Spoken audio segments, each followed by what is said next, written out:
지금까지 바울은 갈라디아 교인들을 잘못된 길로 인도하던 유대주의 거짓 교사들을 반박하면서 죄인은 그 어떤 행위가 아니라 오직 믿음으로만 의롭다함을 받는다는 사실을 계속해서 역설해 왔습니다. 그래서 초반부에서 다른 복음을 전하는 자는 저주를 받게 될 것이다라고 강력하게 경고를 했던 것이고요.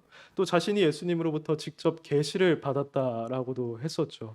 그리고 안디옥에서 베드로가 이방인들에 대해서 잘못 행했던 것을 책망한 것을 언급하고 있는 이유도 바로 이것입니다. 오직 믿음으로만 의롭다함을 받는다는 진리를 밝히 드러내기 위해서 이 얘기를 했었던 거죠. 3장에 있는 내용도 마찬가지입니다. 바울은 그들이 회심할 때 경험을 언급하면서 그들에게 필요한 것은 행위가 아니라 믿음이라고, 그 믿음만을 붙잡아야 한다고 했습니다. 그러면서 예시를 들었던 것이 바로 아브라함이었죠. 그 구약 시대를 살아가던 아브라함도 행위가 아니라 오직 믿음으로 의롭다함을 받았기 때문에 그 원리는 우리에게도 동일하게 적용된다라고 얘기를 해 왔습니다.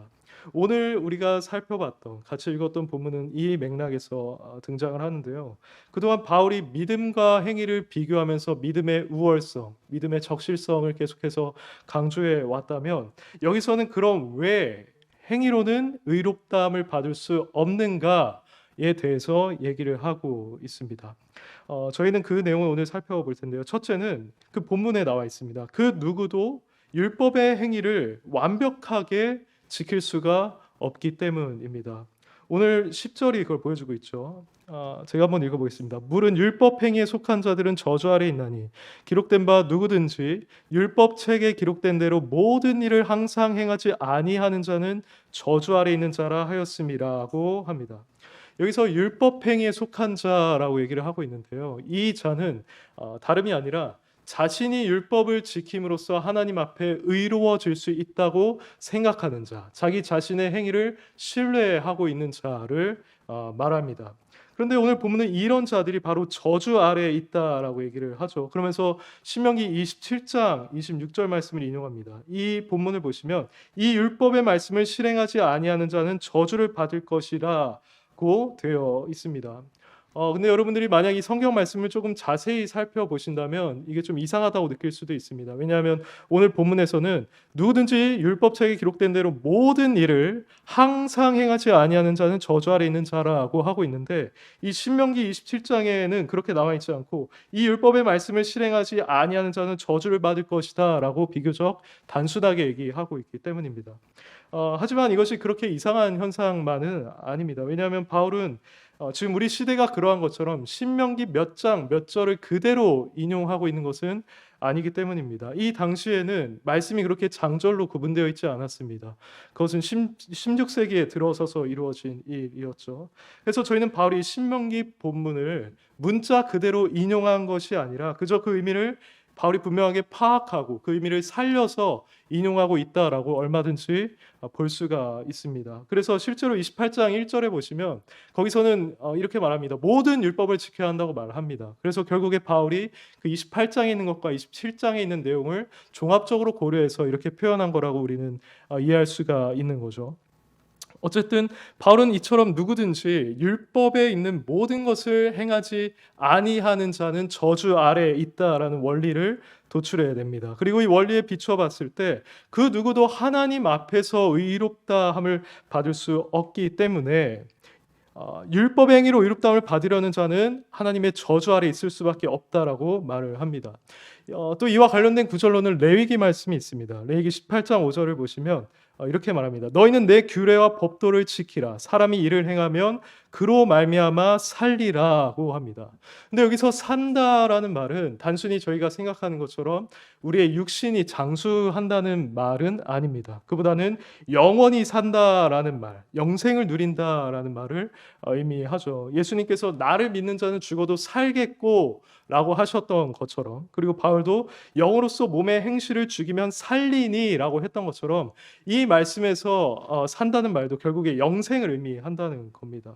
그러니까 결국 저희는 이 바울의 말씀 인용들을 통해서 누군가 하나님의 율법을 완벽하게 지키지 못한다면 영생을 누릴 수 없다, 하나님의 진노와 형벌을 피할 수 없다라는 사실을 알 수 있습니다. 더불어서 율법 행위로 하나님 앞에 인정받고자 하는 자는 그 누구도 그걸 완벽하게 지킬 수 없기 때문에 결국에는 하나님의 저주 아래 있을 수밖에 없다라는 결론을 우리가 내릴 수가 있겠죠. 이것은 성경이 말하는 중요한 진리 중에 하나입니다. 인간의 몸으로 오셨던 예수 그리스도, 그분을 제외하고는 그 누구도 이 하나님의 말씀을 완벽하게 따를 수가 없습니다. 야고보가 그렇게 말했죠. 이 한 율법만 범해도 결국에 모든 율법을 범한 것이 된다라고 했습니다. 근데 우리 중 누가 그 한 율법도 어기지 않을 수가 있겠습니까?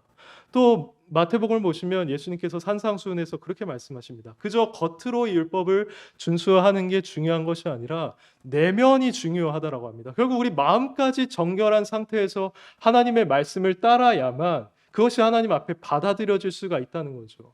근데 여러분 알다시피 우리 마음은 너무나 더럽지 않습니까? 이 마음을 우리 스스로 깨끗하게 할 수도 없습니다. 그런 점에서도 우리는 우리의 행위로 의롭다함을 받을 수 없다는 것이죠. 그 외에도 우리가 행하는 모든 선들에는 악이 섞여 있습니다. 그리고 예수님께서 말씀하신 이 성경의 최고의 계명은 우리의 목숨을 다해서 하나님을 사랑하는 것이고 내 이웃을 내 몸같이 사랑하는 것입니다. 근데 과연 그 누가 하나님을 목숨을 다해서 힘을 다해서 사랑할 수 있는가? 또는 그 누가 내 이웃을 정말 내 몸처럼 사랑할 수 있는가 하는 겁니다. 우리는 항상 이런 한계에 부딪힐 수밖에 없다는 거죠. 근데 만약 누군가 아니야, 나는 그래도 하나님 말씀을 잘 지키고 있어. 난 이 말씀대로 살고 있어. 그래서 난 하나님 앞에 의로워라고 한다면 그는 누가복음 18장에 나오는 바리새인처럼 결국에 자기 자신을 속이는 꼴이 되고 말 겁니다. 그리고 결국에는 하나님 앞에서 의롭다함을 받지 못하게 되겠죠. 이것이 바로 바울이 우리 행위로는 결코 의롭다함을 받을 수 없다고 말하는 첫 번째 이유입니다. 두 번째 이유는 구약 시대 때부터 인간은 행위가 아니라 오직 믿음으로만 의롭다함을 받아왔기 때문입니다. 그것을 11절에서 바울이 얘기하고 있죠. 11절에서 이렇게 말합니다. 또 하나님 앞에서 아무도 율법으로 말미암아 의롭게 되지 못할 것이 분명하니 이는 의인은 믿음으로 살리라 하였음이라고 합니다. 이 말은 무엇이냐면 하나님 앞에서 아무도 율법으로 말미암아 의롭게 되지 못할 것이 너무나 분명하다. 왜냐하면 구약 성경은 항상 의인은 믿음으로 말미암아서 산다고 얘기하고 있기 때문이다라고 바울이 말하고 있는 겁니다. 여기서 바울이 인용하고 있는 말씀은 바로 하박국 2장 4절이죠. 2장 4절을 보시면 이렇게 되어 있습니다. 보라 그의 마음은 교만하며 그 속에서 정직하지 못하나 의인은 그의 믿음으로 말미암아 살리라고 되어 있습니다. 하박국 말씀에 이 말씀이 그대로 나와 있다는 거예요. 근데 우리가 이 말씀을 제대로 이해하려면 이 하박국 당시 배경을 이해할 필요가 있습니다. 하박국 선지자가 활동하던 때는 유다 백성들이 하나님에 대해서 반역을 하고 있을 때였습니다. 그래서 하나님께서 갈대아인들, 즉 바벨론인들을 일으켜서 그들을 심판하시겠다고 하박국에게 말씀을 하셨죠. 그러자 하박국이 좀 불평 섞인 질문을 합니다. 아니 아무리 그래도 그렇지 어떻게 그 악인들을 사용해서 우리들을 심판하십니까? 라고 하박국이 어떻게 보면 따졌다는 겁니다. 그러면서 자신이 성루에 올라가서 하나님께서 대답해 주시는 것을 기다리겠다고 합니다. 기다리고 있는데 하나님께서 그에게 정말로 임하셔서 이러한 하박국의 질문에 대한 답을 해주십니다. 그것이 바로 2장 4절에 있는 말씀인 거죠. 보라 그의 마음은 교만하며 그 속에서 정직하지 못하나 의인은 그의 믿음으로 말미암아 살리라고 하고 계신 겁니다. 이게 무슨 말이냐면 그렇게 악을 행하는 갈대아인들, 즉 바벨론인들은 결국 심판을 받고 멸망받게 될 거다.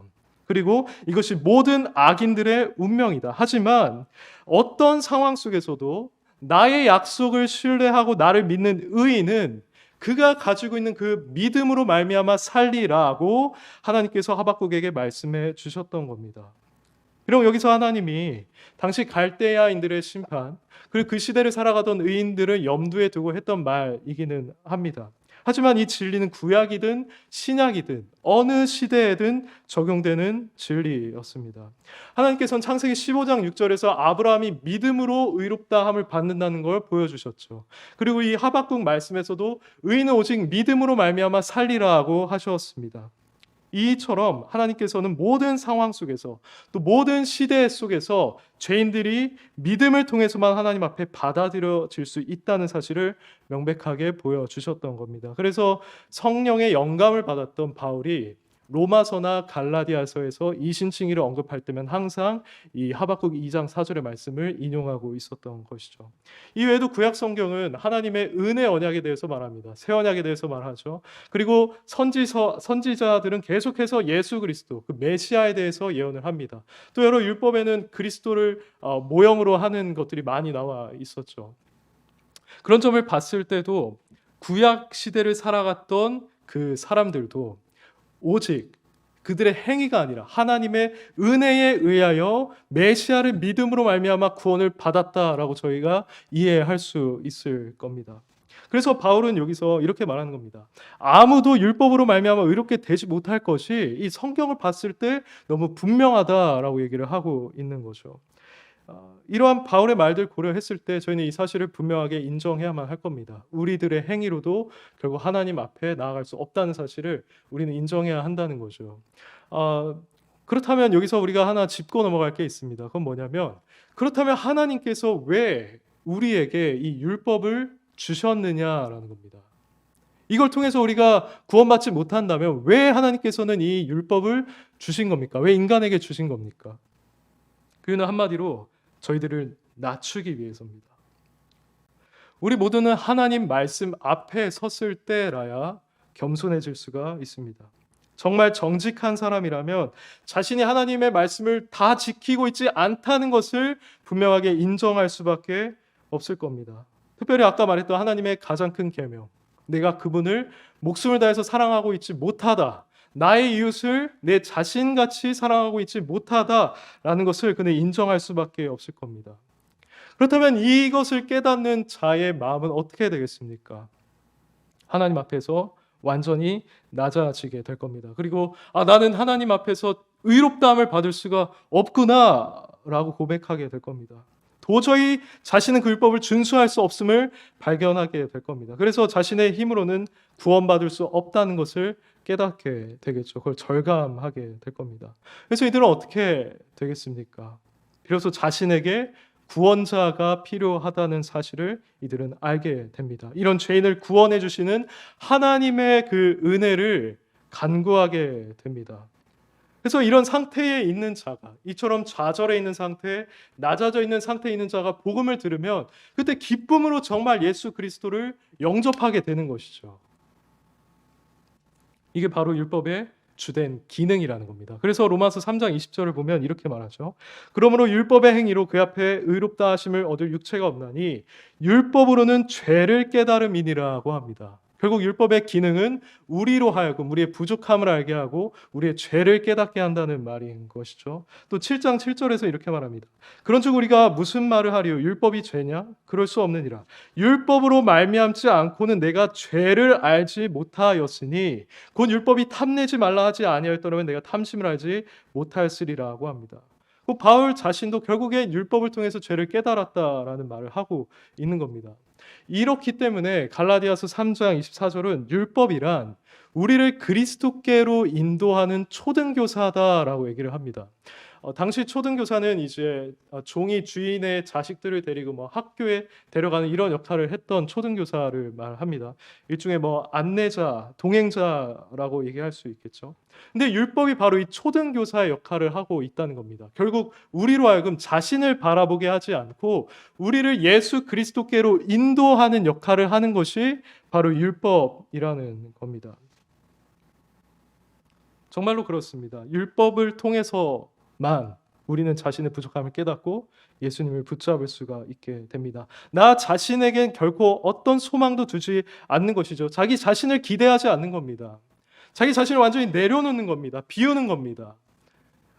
그리고 비워진 상태로 예수 그리스도께 나아가는 거죠. 이게 진정한 율법의 목적일진데 이 거짓 교사들은 이 율법을 완전히 반대로 사용하고 있었던 거죠. 이 관점에서 봤을 때 오히려 율법을 통해서 의롭다함을 얻으려고 했으니 말입니다.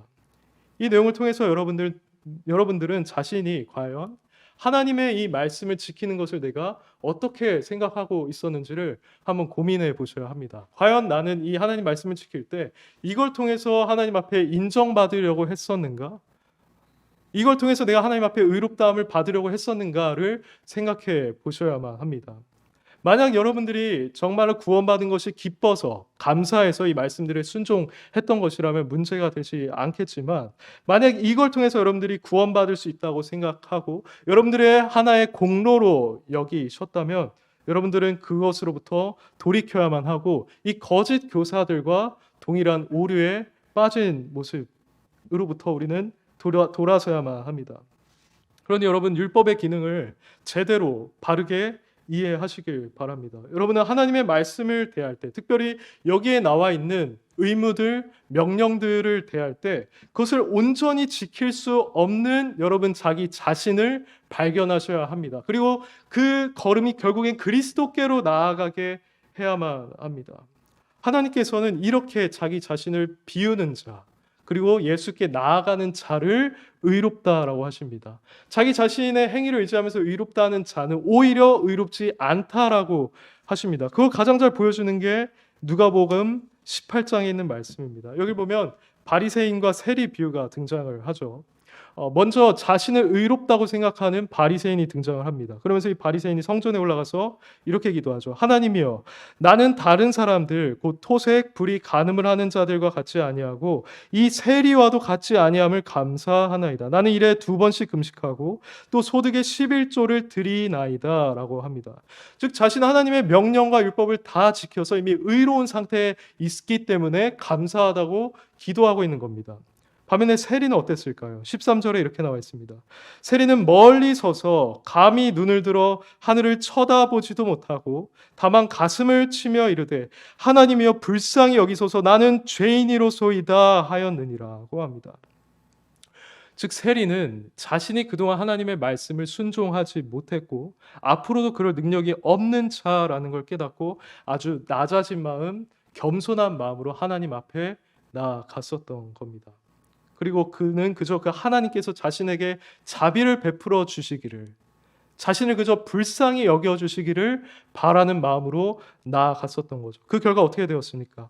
바리새인이 아니라 바로 이 세리가 하나님 앞에 의롭다함을 받았다라고 얘기를 하고 있습니다. 정확히 동일한 원리가 우리에게도 적용이 됩니다. 자신의 행동을 의지하면서 자신을 의롭다고 여기면서 하나님 앞에 나아가는 자는 결국엔 하나님으로부터 의롭다함을 받지 못하게 될 겁니다. 반면에 자신에게는 아무런 선한 것이 없음을 인정하면서 오직 하나님의 자비와 긍휼만을 의지하면서 예수 그리스도를 붙잡는 자는 그런 태도로 인해서, 그의 믿음으로 인해서 의롭다함을 받게 될 겁니다. 그러므로 여러분은 자신에 대해서 철저하게 파산된 자로 여기셔야만 합니다. 여러분이 하나님 앞에 진정으로 받아들여질 수 있기 위해서는요. 하나님께서 여러분에게 원하시는 모습이 바로 이것입니다. 그리고 이것이 바로 복음의 본질이고 예수 그리스도를 믿는 믿음의 본질입니다. 여러분들이 그리스도를 믿는 신앙 가운데 있지만 나는 단 한 번도 이런 걸 경험해 보지 않았다라고 한다면 여러분은 지금이라도 이 하나님의 말씀을 통해서 여러분들의 부족함을 깨달으셔야 합니다. 여러분들이 얼마나 이 말씀을 지킬 능력이 없는 자들인지, 여러분들이 무엇을 행하는 죄도 저지르고 있지만 무엇을 행하지 않는 죄도 여전히 저지르고 있다는 것을, 그 여러분들 마음 안에는 그런 악한 본성이 여전히 남아 있어서 그 본성이 계속해서 올라오고 우리가 이걸 절제하지 않는다면 얼마든지 그 악한 열매를 맺으면서 살아갈 수밖에 없는 죄인이라는 것을 여러분들은 분명하게 아셔야 합니다. 그리고 결국엔 그리스도께 나아가야 한다는 것이죠. 여러분 자신은 낮아진 상태로 그분께 나아가야 한다는 겁니다. 그렇게 나아갈 때 진정한 기독교 신앙이 여러분 마음 가운데 이루어지는 겁니다. 그렇게 나아갈 때 예수 그리스도가 정말 여러분들에게 소중하게 여겨지는 겁니다. 그분이 너무 사랑스럽게 여겨지는 것이고 정말 이분만이 나의 전부구나라고 고백하게 되는 겁니다. 만약에 내 행동을 의지한다면 어떻게 되겠습니까? 나 자신의 힘으로도 얼마든지 의롭다함을 받을 수 있어 라고 한다면 과연 예수 그리스도를 필요로 하겠습니까? 결코 그렇지 않습니다. 그래서 우리는 복음을 전할 때 항상 그에게 율법에 대해서 설교해야만 하는 겁니다. 당신 철저히 파산된 자, 당신은 이 율법을 지킬 능력이 하나도 없다. 라는 것을 말해서 그가 완전히 자신을 비우고 낮아지게 만들어야 하는 겁니다. 그래야 그는 예수 그리스도를 영접할 준비가 되는 겁니다. 우리는 과연 이 준비 과정을 거쳤는가 생각해 봐야 한다는 거죠. 그 준비 과정을 거쳤다면 여러분들은 이 율법을 바르게 사용하신 겁니다. 하지만 그렇지 않고 여전히 내가 이걸 지켜서 구원받아야지, 내가 이걸 지켜서 하나님 앞에 인정을 받아야지 한다면 그것은 여러분들 율법을 아주 잘못 사용하고 있는 것입니다. 그래서 이 율법을 통해서 여러분들 자기 자신을 낮추시고 오직 예수 그리스도를 믿음으로 붙잡는 여러분들 되시기를 바랍니다. 한 가지로 더 여러분과 함께 생각해 보길 원하는데요. 그것은 바울이 여기서 말하는 것처럼 정말 우리가 믿음으로 말미암아서만 구원을 받는다면 왜, 어떻게, 무엇 때문에 믿음을 통해서 구원을 받는가 하는 겁니다. 그 내용이 바로 13절에 나와 있습니다. 그리스도께서 우리를 위하여 저주를 받은 바 되사 율법의 저주에서 우리를 속량하셨으니 기록된 바 나무에 달린 자마다 저주 아래 있는 자라 하였음이라고 합니다. 결국에 그것이죠. 우리가 예수 그리스도를 믿을 때 구원을 받게 되는 이유는 예수 그리스도께서 우리를 위해서 저주를 받으셨기 때문입니다. 여기서 저주라는 말을 우리가 조금 더 깊이 이해했으면 좋겠는데요. 이 원어는 카타라라고 합니다. 카타라. 근데 이게 히브리서 6장 8절에서도 쓰였습니다. 거기 이렇게 말합니다. 만일 가시와 엉겅퀴를 내면 버림을 당하고 저주함에 가까워 그 마지막은 불사름이 되리라고 합니다. 이 말을 히브리서 기자가 하고 있는 맥락은 당시에 이제 배교할 위험이 있는 상황 속이었습니다. 그러면서 땅 비유를 했는데 너희가 가지고 있는 땅이 만약에 성장하지 못하고 제대로 된 열매를 맺지 못하고 가시와 엉겅퀴를 내게 된다면, 그래서 결국에 배교에 이르게 된다면 너희는 결국 저주함에 가까워서 마지막은 불사름에 이르게 될 것이다 라고 말하는 겁니다. 결국에 심판받아서 지옥에 간다는 내용을 말하고 있는 거죠. 여기 저주함이라는 단어가 바로 카타라입니다. 또 베드로서 2장 14절을 보시면 베드로가 거짓 교사들을 책망하는 내용이 나옵니다. 그러면서 이렇게 말하죠. 음심이 가득한 눈을 가지고 범죄하기를 그치지 아니하고 굳세지 못한 영혼들을 유혹하며 탐욕에 연단된 마음을 가진 자들이니 저주의 자식이라고 합니다. 당시 거짓 교사들은 베드로가 묘사하듯이 어떤 음심, 탐욕 같은 죄들에 빠져 있던 것으로 보이는데요. 베드로는 이러한 자들이 바로 저주의 자식이라고 합니다. 성경의 다른 말씀들을 고려했을 때 이 거짓 교사들도 역시 하나님의 심판을 받고 지옥에 간다는 의미로 이 저주의 자식이라는 표현을 베드로가 쓰고 있는 것이죠. 이런 점들을 봤을 때 누군가 이 카타라, 저주 아래에 있다는 것은 하나님으로부터 버림과 배척을 당해서 그분의 진노와 심판과 정죄 아래 있다라는 의미입니다. 그런데 성경에서 말하는 오묘한 진리 중에 하나는 바로 아무런 흠도 없으셨던, 가장 완벽한 삶을 사셨고 가장 거룩하셨던 예수 그리스도께서 바로 이 저주, 이 카타라를 받으셨다는 겁니다. 이거는 그냥 인간의 생각이 아니라, 바울만의 생각이 아니라 성경에서도 증거하는 것이었습니다. 구약 성경을 말하고 있는 건데요. 신명기 21장 22절에서 23절 보면 이렇게 말합니다. 사람이 만일 죽을 죄를 범함으로 내가 그를 죽여 나무 위에 달거든 그 시체를 나무 위에 밤새도록 두지 말고 그날에 장사하여 내 하나님 여호와께서 내게 기업으로 주시는 땅을 더럽히지 말라. 나무에 달린 자는 하나님께 저주를 받았음이라고 말하고 있습니다. 여기서 모세는 사람을 처형한 뒤에 그 사람을 나무에 달게 되면 그것은 그 범죄자가 하나님으로부터 저주받은 것임을 의미한다라고 했습니다. 그런데 우리 주 예수 그리스도께서는 비록 이 모세의 규정처럼 죽은 다음에 못 박히시지는 않았지만 어쨌든 결과적으로는 나무에 달려 죽으심으로써 나무에 달린 자가 되셨습니다. 그럼으로써 곧 하나님의 저주, 카타라를 받은 자가 되셨다는 거죠. 인간을 지옥에 보내기에 충분한 하나님의 심판과 정죄와 진노를 다 받으셨다는 겁니다. 그렇다면 예수 그리스도께서 왜 이런 저주를 받으셨던 겁니까? 그 답이 13절 상반절에 나와 있습니다. 그리스도께서 우리를 위하여 저주를 받은 바 되사라고 말하고 있죠. 여기서 우리를 위하여라는 말은 원어를 여러분들이 고려하면 우리를 대신하여라고 번역할 수 있습니다. 즉 예수 그리스도께서는 그 자신의 죄 때문이 아니라 우리의 죄를 대신하여서 저주를 받았다라고 본문 말씀에서 분명하게 말하고 있는 거죠. 사랑하는 우리 올고등교회 성도 여러분, 예수 그리스도께서는 바로 우리를 위해서 이 저주를 받으셨습니다.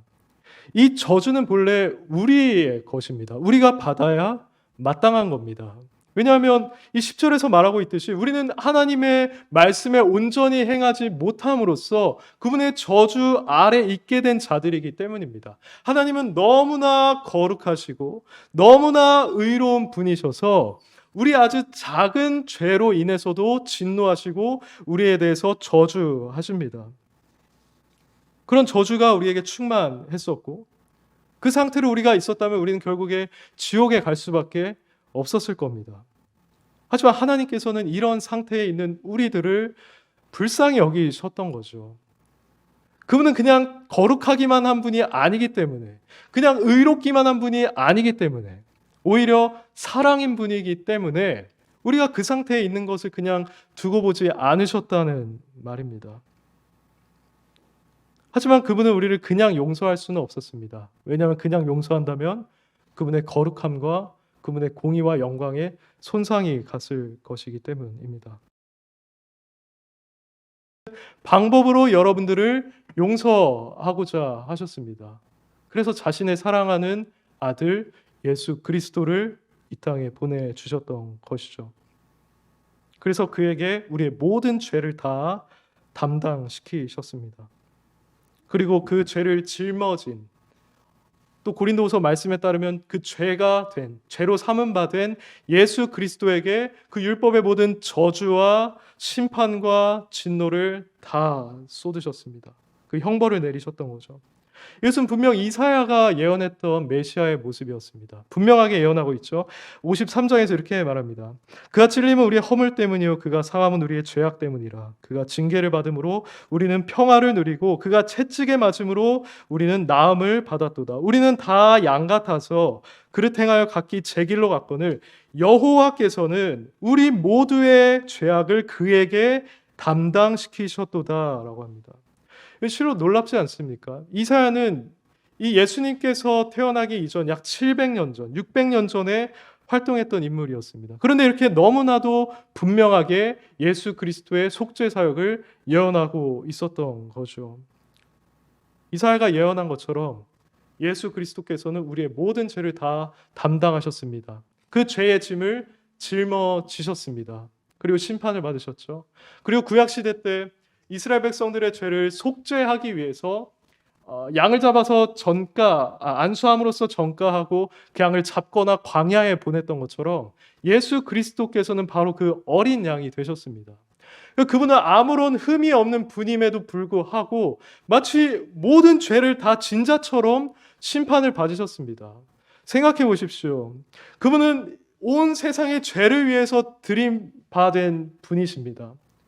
살인자들, 도둑질한 자들, 여러 가지 파렴치한 부정을 저지른 자들, 부모를 공경하지 않은 자들, 사기를 친 자들, 그 모든 자들의 죄악을 다 짊어지고 죽으셨다는 거죠. 그것에 대한 심판과 형벌을 받으셨다는 겁니다. 그분은 전혀 그런 것과 아무런 관련이 없는 분임에도 불구하고 말이죠. 예수님께서 이 저주를 받으실 때 얼마나 끔찍하셨을까? 그것을 우리는 신명기 28장을 통해서 알 수가 있습니다. 여기를 보시면 하나님께서 자신을 거역하는 이스라엘 백성들을 저주할 때 어떤 일이 일어나는가를 말씀해주고 계십니다.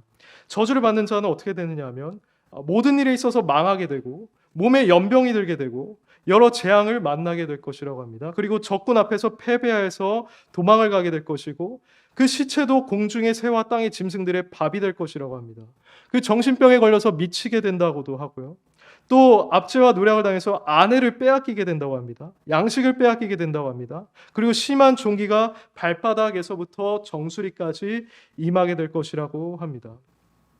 여러분이 만약 하나님으로부터 이 저주를 받게 된다면 여러분 어떤 기분일지 한번 생각해 보시기 바랍니다.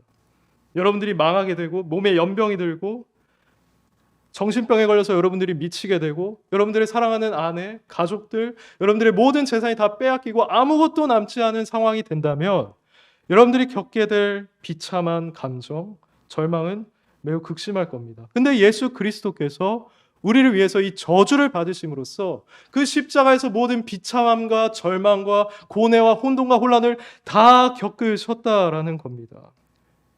그러면 그 이유가 무엇입니까? 왜 예수 그리스도께서는 그런 일을 당하신 겁니까? 바로 저와 여러분을 사랑하셨기 때문입니다. 바울이 갈라디아서 2장 20절에서 이렇게 말하죠. 나를 사랑하사 나를 위하여 자기 자신을 버리신 하나님의 아들이라고 표현합니다. 나를 사랑하사 나를 위하여 자기 자신을 버리신 하나님의 아들이라고 표현합니다.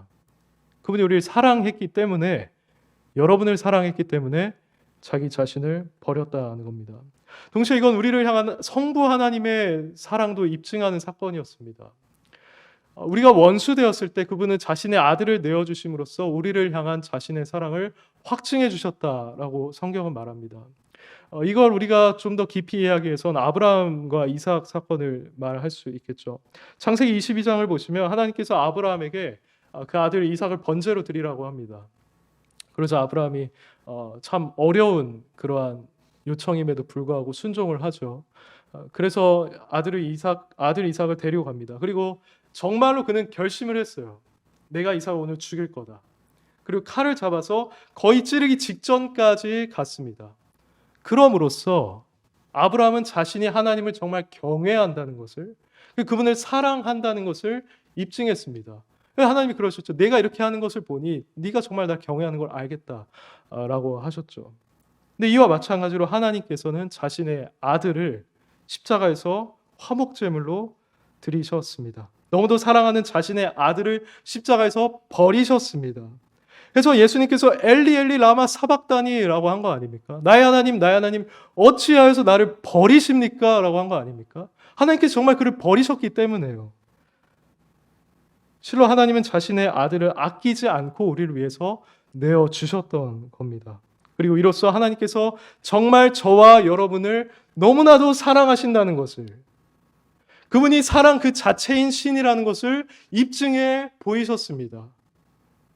사랑하는 여러분, 이를 통해서 우리는 죄 용서를 받게 된 것이고, 이 과정이 있었기 때문에 우리는 오직 우리의 행위가 아니라 우리의 믿음으로써 하나님 앞에 의롭다움을 받을 수가 있게 된 겁니다. 그분이 저주를 받으셨기 때문에 우리는 이제 축복을 받는 자가 된 겁니다. 그분이 만약 죄가 되지 않으셨다면, 그분이 만약 저주를 받지 않으셨다면 그 죄는 여전히 우리 안에, 여러분 안에 있었을 겁니다. 여러분 안에는 여전히 하나님의 진노와 저주가 들이오고 있었을 겁니다. 하지만 예수 그리스도께서 그걸 다 받으셨기 때문에, 마치 컵에 있는 잔을 다 쏟아서 남김없이 흔들어서 그것을 진노의 잔을 다 받으셨기 때문에 우리에게 더 이상 남아있는 저주와 죄는 없다는 겁니다. 이것이 바로 우리가 받은 사랑입니다. 우리가 이 사랑을 받았기 때문에 예수 그리스도께서는 저주를 받으셨습니다. 그러므로 우리가 이 은혜를 생각한다면 정말 예수 그리스도를 사랑해야 하지 않겠습니까? 예수 그리스도께 정말 감사해야 하지 않겠습니까? 그리고 우리의 모든 것을 다 그분을 위해서 드려도 조금 더 아깝지 않다고 생각하지 않겠습니까? 13절을 보시면 우리를 속량하셨으니라고 말합니다. 값을 주고 우리를 해방시키셨다는 거죠. 그리고 자기의 것으로 삼으셨다는 겁니다. 고린도전서는 이렇게 말해요. 너희는 너희 자신의 것이 아니라 값으로 산 것이 되었으니 그런즉 너희 몸으로 하나님께 영광을 돌리라고 합니다. 그러므로 여러분, 우리를 위해서 저주를 받으신, 자기 자신의 모든 것을 내어주신 예수 그리스도를 위해서 살아가는 자들이 됩시다. 우리를 위해서 자신을 내어주셨던 것처럼 우리도 그분께 우리 자신에 있는 것을 다 내어드립시다. 그것이 진정으로 그리스도인에게 합당한 삶이라 할 수 있을 겁니다. 동시에 그 사랑을 우리가 충분히 묵상해야만 하겠습니다. 여러분들 그 은혜 가운데서, 예수님의 사랑 가운데서 살아가시길 바랍니다. 그분이 죄로 삼으신 바 되고 저주를 받으셨다는 것은 여러분에게 더 이상 저주가 없다는 말입니다. 여러분에게 남은 것은 14절에서 말하는 것처럼 성령님이 남아 계시고 또 아브라함의 복이 여러분에게 남아 있습니다. 그 축복이 여러분들에게 있고 여러분은 언젠가 이 축복을 누리게 된다는 겁니다. 그러므로 여러분들이 이 삶을 살아가시면서 아무리 어려운 상황, 순간들을 맞이한다 할지라도, 그리고 지금 그 시기를 통과하고 있다 할지라도 이 예수 그리스도께서 여러분들을 정말 얼마나 사랑하셨는지를 기억하시기를 바랍니다. 이걸 우리가 기억한다면 진정 우리는 주님 한 분만이면 만족한다라고 고백할 겁니다. 그런 찬양도 있지 않습니까? 그걸 진정 우리의 마음을 다해서 부를 수가 있게 될 겁니다. 주님 한 분만으로 나는 만족해. 그분이 나를 위해 모든 저주를 받으셨어. 이렇게 위대하신 분이, 만유의 주가 되신 분이 나를 사랑하셔서 자기 자신을 버리셨다니. 난 그것으로 충분하다. 내가 돈이 없어도, 나한테 명예가 없어도, 내가 이 세상에서 뭐 잘 나가지 못해도, 내가 좋아하는 사람으로부터 사랑을 받지 못한다고 하여도, 어떤 불행이 있다고 하여도 예수 그리스도께서 나를 이만큼 사랑하여 주셨으니 나는 정말 만족한다라고 고백하게 될 겁니다. 부디 우리 올고등교회 성도님들 모두가 저주를 받으신 예수 그리스도의 사랑을 더 깊이 깨달으시길, 그래서 우리도 예수님을 더 사랑하고 그분께 헌신된 삶을 살아갈 수 있기를 축복합니다. 아멘.